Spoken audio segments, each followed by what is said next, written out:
रविवार की व्रत कथा इस प्रकार है। प्राचीन काल में एक बुढ़िया थी। वह नियमित रूप से रविवार का व्रत करती थी।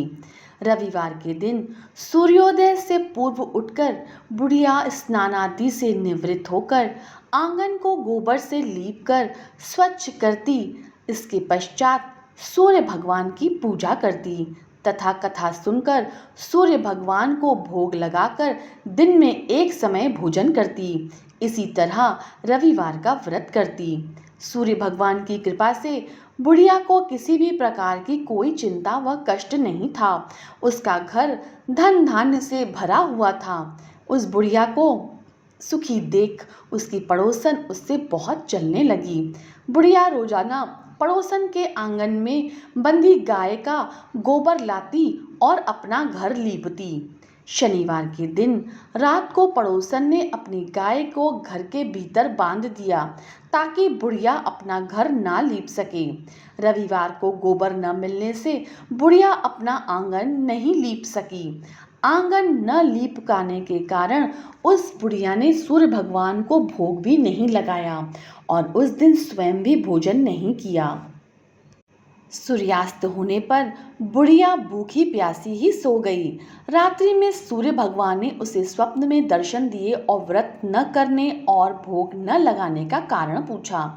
बुढ़िया ने बहुत ही करुण स्वर में पड़ोसन के द्वारा घर के अंदर गाय बांधने और गोबर न मिल पाने की बात बताई।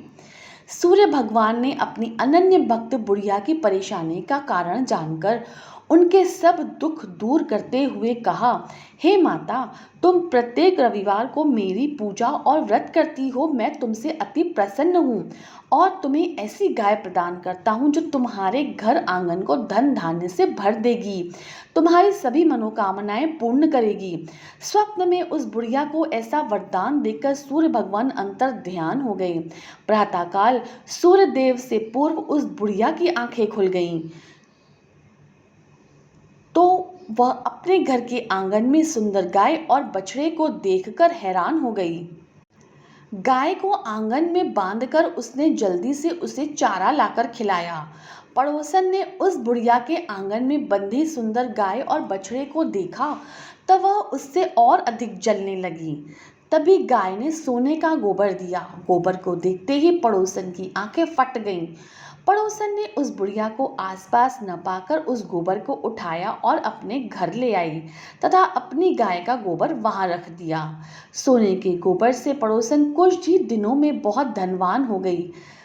गाय प्रतिदिन सूर्योदय से पूर्व सोने का गोबर करती और बुढ़िया के उठने से पहले ही पड़ोसन उस गोबर को उठाकर ले जाती।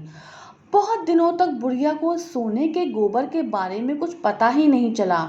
बुढ़िया पहले की तरह हर रविवार को भगवान सूर्यदेव का व्रत करती और कथा सुनती रही।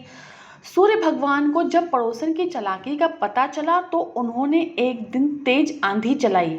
आंधी का प्रकोप देखकर बुढ़िया ने अपनी गाय को घर में भीतर बांध दिया। अब पड़ोसन सोने का गोबर न ले जा सकी। सुबह उठकर बुढ़िया ने सोने का गोबर देखा तो उसे बहुत आश्चर्य हुआ। उस दिन के बाद बुढ़िया गाय को घर के भीतर ही बांधने लगी। सोने के गोबर से कुछ ही दिनों में वह बहुत ही अधिक धनवान हो गई। बुढ़िया के धनी होने से पड़ोसन और बुरी तरह से जल बुनने लगी। अब की बार उसने अपने पति को नगर के राजा के पास भेजा और बुढ़िया के पास सोने का गोबर देने वाली गाय के बारे में बताया। राजा ने अपने सैनिक भेजकर बुढ़िया की गाय लाने का आदेश दिया। सैनिक बुढ़िया के घर पहुंचे। उस समय बुढ़िया सूर्य भगवान को भोग लगाकर स्वयं भोजन करने वाली थी। राजा के सैनिक जबरदस्ती गाय और बछड़े को महल की ओर ले जाने लगी। बुढ़िया ने प्रार्थना की, बहुत रोई चिल्लाई, लेकिन राजा के सैनिक नहीं माने।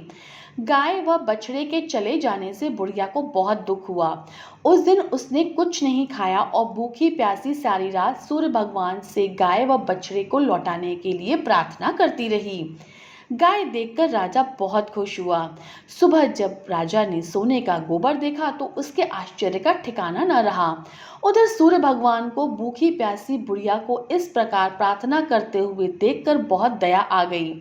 उसी रात सूर्य भगवान ने राजा को स्वप्न में कहा, राजन, बुढ़िया की गाय व बछड़ा तुरंत लौटा दो, नहीं तो तुम पर विपत्तियों का पहाड़ टूट पड़ेगा। तुम्हारे राज्य में भूकंप आएगा, तुम्हारा महल नष्ट हो जाएगा। सूर्य भगवान के स्वप्न से बुरी तरह भयभीत राजा ने प्रातःकाल उठते ही गाय और बछड़ा बुढ़िया को लौटा दिया।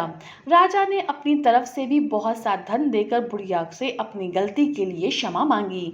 राजा ने पड़ोसन और उसके पति को उसकी इस दुष्टता के लिए दंड भी दिया। इसके बाद राजा ने राज्य में घोषणा करवाई कि सभी स्त्री पुरुष रविवार का व्रत करें।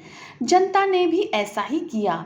रविवार का व्रत करने से सभी लोगों के घर धन धान्य से भर गए। चारों ओर खुशहाली छा गई। सभी लोगों के शारीरिक कष्ट दूर हो गए। निसंतान स्त्रियों की गोद भर गई। राज्य में सभी स्त्री पुरुष सुखी जीवन यापन करने लगे।